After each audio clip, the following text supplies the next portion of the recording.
क्या दुनिया का सामना करना इतना आसान है? पिछले दिनों मेरे एक दोस्त के बेटे ने अपनी नौकरी छोड़ दी। उसका कहना है कि जहां कहीं भी वो नौकरी करने जाता है, उसे कुछ अनएथिकल काम करने पड़ते हैं।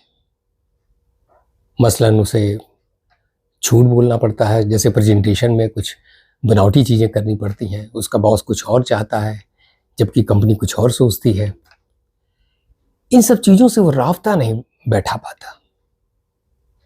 और आज उसका सवाल दुनिया से ये है कि क्या सीधे साधे लोगों के लिए ये दुनिया नहीं है? चलिए इसको ऐसे समझते हैं। दुनिया में कुछ लोग ऐसे हैं जिन्हें सब कुछ चाहिए, इज्जत, शोहरत, दौलत, सब कुछ। उसमें आप देखते होंगे कि बड़े बड़े डॉक्टर, बड़े बड़े वकील, बड़े बड़े इंजीनियर, बड़े बड़े अधिकारी, नेता, मिनिस्टर, चीफ मिनिस्टर, आप प्रधानमंत्री, प्रेसिडेंट, और कुछ ऐसे लोग हैं जिन्हें दुनिया से कुछ नहीं चाहिए। बड़े बड़े संत, बड़े बड़े स्पिरिचुअल लीडर, जिनका दावा है कि उन्हें दुनिया से कुछ भी नहीं चाहिए। वो बताते हैं कि ये दुनिया अगर मिल भी जाए तो क्या है? ये दुनिया माया है, और माया से निकलने का इलाज उन्हीं के पास है। आप अपनी माया उनको दे दें और फिर सुखपूर्वक रहें। वो देख लेंगे कि माया क्या क्या करना है। पर जो सीधे साधे और सज्जन लोग हैं, उनके लिए बहुत मुश्किल है। वो क्या करें? ये दोनों एक्सट्रीम पर वो कैसे जा सकते हैं? एक बहुत बड़े शायर ने कहा है कि या इलाही, अब तेरे सादा दिल बंदे किधर जाए, कि दरवेशी भी है यारी और सुल्तानी भी है यारी। यानी प्रतिष्ठा पाना, राजा बनना, सुल्तान बनना, इसमें भी चालाकी, मक्कारी और धोखेबाजी और फरेब है। और दरवेश बनना, संत होना, इसमें भी चालाकी और मक्कारी है। तो अब सवाल उठता है कि वो जो सीधे साधे लोग हैं, वो क्या करें? अब हम तो देखते ही हैं कि समाज में जो बहुत ऊपर के लोग हैं, बड़े बड़े बिजनेसमैन, बड़े बड़े नेता, बड़े बड़े अधिकारी, उनके जीवन में चालाकियां और फरेब तो हमें दिखाई देता है। लेकिन क्या संत होने में भी ऐसा है? हम देखते हैं कि बड़े बड़े संत भी एक तरह का मुलम्मा ओढ़े हुए हैं, एक तरह का बनावटीपन है उनके अंदर भी। हम देखते हैं कि एक बहरूपिये की तरह उनका व्यवहार है। सभी कुछ न कुछ समाज को बेच रहे हैं। कोई अपना टार्च बेच रहा है, कोई अपना चूरन बेच रहा है। और क्या कोई आपको मोक्ष दिलाने का वादा करता है, कोई जन्नत दिलाने का वादा करता है, कोई आपको इस जीवन में सुखी बनाने का वादा करता है। और सभी का कुछ न कुछ अल्टीरियर मोटिव दिखाई देता है। पिछले गुजरे जमाने में भी, मध्यकाल में, हम देखते हैं कि पोप टिकट देता था स्वर्ग जाने के लिए। कुछ पैसे वो लेते थे और टिकट बनाकर दे देते थे कि आप जब भी स्वर्ग जाएंगे, जब भी आपकी डेथ होगी, जब आपका इंतकाल होगा, तो स्वर्ग में आपकी सीट रिजर्व है। पोप कहा करते थे कि जैसे ही पैसे की खनखनाहट यहां सुनाई देती है, आपका रिजर्वेशन वहां हो जाता है। बात यहां तक है कि जर्मनी के किंग फेडरिक सेकेंड सेमेटिक धर्मों के तीनों पैगंबरों को बहरूपिया कहते थे, 3 इम्पोस्टर्स। हालांकि कहते हैं कुछ इतिहासकार कि ये उन्होंने नहीं कहा था, पोप ने उन्हें बदनाम करने के लिए ऐसा कहा था। लेकिन कुछ लोग कहते हैं कि उन्होंने कहा भी था। अब सच्चाई जो भी हो, पर हम देखते हैं कि धर्मों के मामले में भी कितने सच्चे झूठे वादे किए जाते हैं। आपको अपने आसपास भी दिखता होगा। सभी धर्मों को उठा के देख लीजिए, कुछ न कुछ उसमें भी आपको अल्टीरियर चीजें दिखाई देती हैं। पिछले दौर में ओशो को ही देखिए। ओशो अपने अंतिम काल में, अंतिम दौर में, उन्होंने अपने इंटरव्यूज में कहा, जब उनसे पूछा गया कि क्या इस दुनिया को ईश्वर ने बनाया है, तो उन्होंने कहा कि कोई ईश्वर है ही नहीं, तो दुनिया को बनाएगा कौन?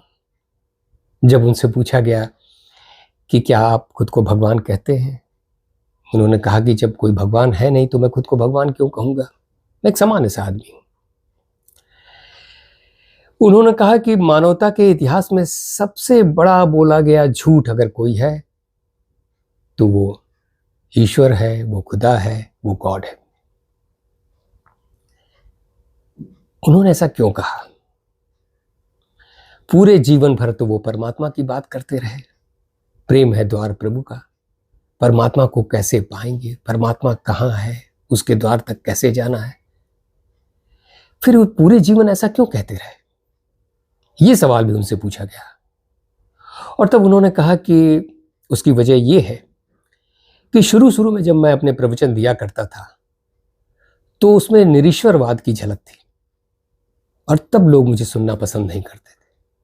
तब मैंने सोचा कि पहले मैं लोगों को वो समझाऊं जो वो सुनना चाहते हैं और फिर धीरे धीरे उन्हें समझाते समझाते अपनी तरफ ले आऊं। पता नहीं उनकी बात में कितनी सच्चाई है, लेकिन हाँ, अंत के समय में उन्होंने ईमानदारी पूर्वक वो बात कही जो वो समझते थे। तो इतने समय तक जो वो कह रहे थे वो क्या है? वो चालाकी नहीं थी। आप कह सकते हैं कि ये उनका मेथड था। अब मैं ये आप पर छोड़ता हूं, लेकिन एक सामान्य वो सीधा आदमी तो कहेगा ही कि जब अंत में ये कहना था और आप ये जानते थे कि यही सच है, तो इतना सब क्यों कहा, इतना सब क्यों किया? जो भी हो, शायद इसीलिए यूजी कृष्णमूर्ति ने सारे स्पिरिचुअल लीडर को ठग कहा है, कॉन मैन। हम तमाम स्पिरिचुअल लीडर को भी देखते हैं कि वो तरह तरह के चमत्कार करते हुए दिखाई देते हैं। कोई पर्ची निकालता है, कोई कुछ हाथ में सामान निकाल कर दे देता है, कोई भभूत देता है, कोई इस तरह की बहुत सारी चीजें आप देखते होंगे।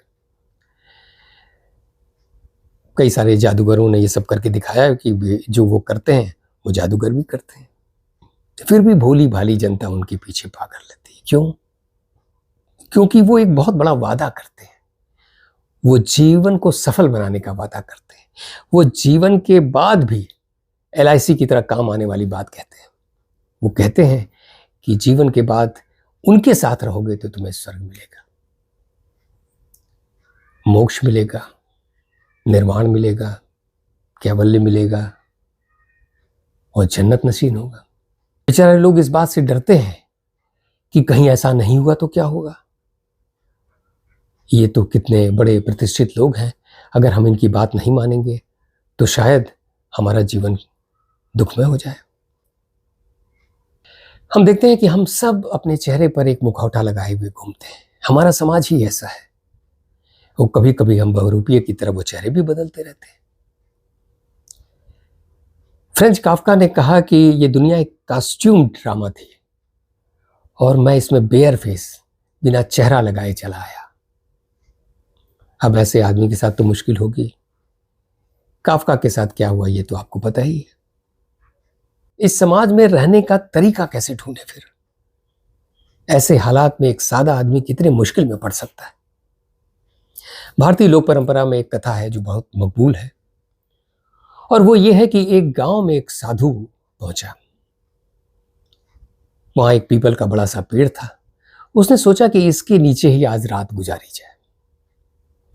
गांव वालों ने कहा कि महाराज ऐसा तो बिल्कुल मत कीजिएगा, वहां पे एक सांप रहता है और बड़ा भयानक है, बहुत लोगों को काट चुका है और अगर आप वहां रहेंगे तो आपके साथ मुश्किल पेश आएगी।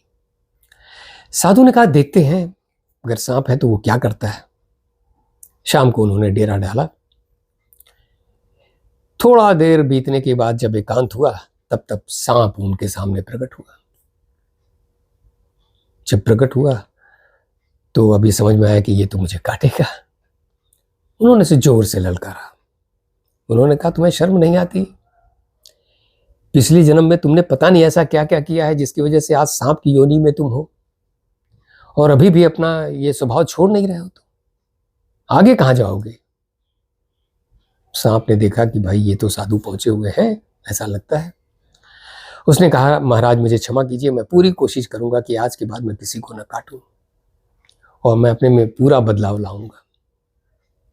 दूसरे दिन बेचारे साधु विदा हुए। सालों बाद जब वो उधर से फिर एक बार गुजर रहे थे तो उन्होंने सोचा कि चलो देखते हैं वो बेचारे सांप का क्या हालत है, उसका स्वभाव बदला या नहीं बदला। जब वहां पहुंचे तो उन्होंने उस कंदरा में देखा, पीपल के खोल के अंदर, कि बेचारा मुरझाया हुआ सा, थका हारा घायल सा पड़ा हुआ है। उन्होंने कहा, अरे तुम्हारी ये हालत कैसे हो गई? उसने कहा, महाराज आप ही ने तो कहा था कि तुम किसी को काटो मत, और जब से मैंने अपना ये रूप धर लिया कि मैं किसी को काटता नहीं हूं, किसी को दौड़ाता नहीं हूं, तो हर आदमी जो ही इधर से गुजरता है एक ईंट उठा के मुझे मार देता है। तब से मेरी ये अवस्था हो गई है। उन्होंने कहा, अरे बेवकूफ, मैंने तुम्हें काटने के लिए मना किया था, फुफकारने के लिए तो नहीं मना किया था। ये डर तो दिखा सकते थे दुनिया को, काटते नहीं। अब ये बड़ा मौजूद सवाल है। अगर आप बहुत सीधे साधे सरल हैं तो दुनिया आपके साथ अलग तरीके से पेश आ सकती है। तो मैं ये कह सकता हूं कि भाई आप किसी को काटिए मत, लेकिन ये डर भी थोड़ा बना रहना चाहिए कि आप काट सकते हैं। आप अगर सोचते हैं कि मैं अपना ये सीधा और सरल और इनोसेंस छोड़कर अब मैं चालाकी, मक्कारी और फरेब यही करता रहूंगा, इसके भी अलग नुकसान हैं।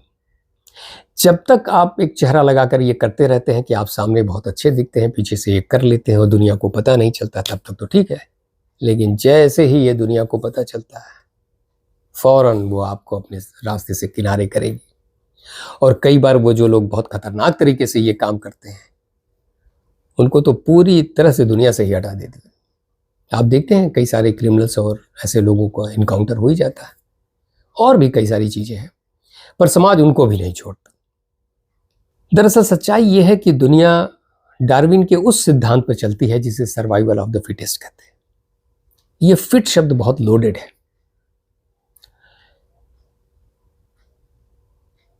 दरअसल वो नहीं सरवाइव करता है जो बहुत अच्छा है, या वो भी नहीं सरवाइव करता जो बहुत खराब है, जो बहुत ताकतवर है, जो बहुत सच्चा है, या जो बहुत झूठा है। सरवाइव वो करता है जो फिट है। और फिट का मतलब क्या है? फिट का मतलब है कि उन परिस्थितियों के हिसाब से वो अपने को कैसे ढाल लेता है। आप ऐसी सोचिए कि आप परिवार में भी आपको फिट रहना पड़ता है, अपने शरीर में भी आपको फिट रहना पड़ता है, वरना बीमार पड़ जाएंगे। आप जहां नौकरी करते हैं, जिस समाज में रहते हैं, वहां भी आपको फिट रहना पड़ता है, वरना कंपनी 2 सेकंड में आपको बाहर निकालेगी अगर आप उसके हिसाब से फिट नहीं है। तो आप अपने देश के हिसाब से भी आपको फिट रहना पड़ता है। तो पूरी प्रक्रिया फिट रहने की है। अब ये कला आपको सीखनी पड़ेगी, कहाँ आपको कितना पॉजिटिव रहना है, कहाँ आपको कितना निगेटिव रहना है, कब हालात के हिसाब से आपको अपने को बदलना है और कब बिल्कुल नहीं बदलना। मानव विज्ञानी मानते हैं कि विकास की इस प्रक्रिया में हमारे 2 साथी हैं, एक कोऑपरेशन और एक कंपटीशन। ये दोनों शक्तियां ही हमारे स्वरूप को निर्धारित करती हैं। ये दोनों शक्तियों ने ही समाज को यहां तक पहुंचाया है। जब हम कंपटीशन के मूड में होते हैं, जब हम आगे बढ़ने की कोशिश करते हैं, तो हमें बहुत सारी चीज करनी पड़ती है। हमें अपने अंदर कुछ चालाकी, कुछ अयारी शामिल करनी पड़ती है। और जब हमें लोगों का कोऑपरेशन लेना होता है, वो भी आगे बढ़ने के लिए जरूरी है, तो उसके लिए हम अपनी सादगी, अपनी सरलता, अपनी अच्छाई प्रदर्शित करते हैं। अब ये दोनों चीजों का संतुलन ही हमें आगे बढ़ने के लिए प्रेरित करता है। पर सच्चाई ये है कि हमारे मनोवैज्ञानिक बताते हैं कि वो व्यक्ति जो सादा है, सरल है और जिसका दिमाग बहुत ज्यादा कॉम्प्लेक्स नहीं है, वो ज्यादा सुखी रहता है। उसे बीमारियां कम होती हैं, उसकी मानसिक स्थिति भी बहुत अच्छी रहती है। और जो बहुत उधेड़ बुन में रहता है, चालाकी में रहता है, धूर्तता में रहता है, मक्कारी में रहता है, हो सकता है कि वो कुछ तेजी से आगे बढ़ जाए, लेकिन उसे बीमारियां भी ज्यादा होती हैं और उसका मानसिक स्वास्थ्य भी बहुत अच्छा नहीं रहता। ग्राहम ग्रीन ने कहा है कि innocence is a kind of insanity. ये मासूमियत जो है वो एक तरह का पागलपन है। पर आप सच सोचिए, ये कितना सुंदर पागलपन है। अगर हमारा पूरा समाज ऐसा हो जहां मासूम लोगों की इज्जत होती हो, तो कितना सुंदर समाज होगा। लेकिन ये यूटोपियन थॉट है, ये होना इतना आसान नहीं है। कहते ही हैं कि मुँह देखने वालों के लिए जाम नहीं है और मासूम फरिश्तों का यहाँ काम नहीं है। तो फिर अगर आपको सुल्तान बनना है तो आपको पता है कि क्या करना है, और अगर आपको संत बनना है, दरवेश बनना है, तो भी आपको पता है क्या करना है। और अगर ये दोनों नहीं बनना है तो फिर जितना हो सके अपनी मासूमियत बचा कर रखिए। वैसे तो मैं कोई सलाह देने वाला व्यक्ति नहीं हूँ, न मुझ में इतनी काबिलियत है, न मेरे में इतनी समझ है कि मैं आपको कोई सजेशन दे पाऊँ, लेकिन जहाँ तक मैं समझता हूँ कि इतना सादा भी न बनिए कि आप खुद को बर्बाद कर लें, और इतने मक्कार भी मत बनिए कि आप लोगों को तबाह कर दें। हो सके तो कोई बीच का रास्ता निकालिए। अति सर्वत्र बरजय, एक्सट्रीम हर जगह बुरा है ना।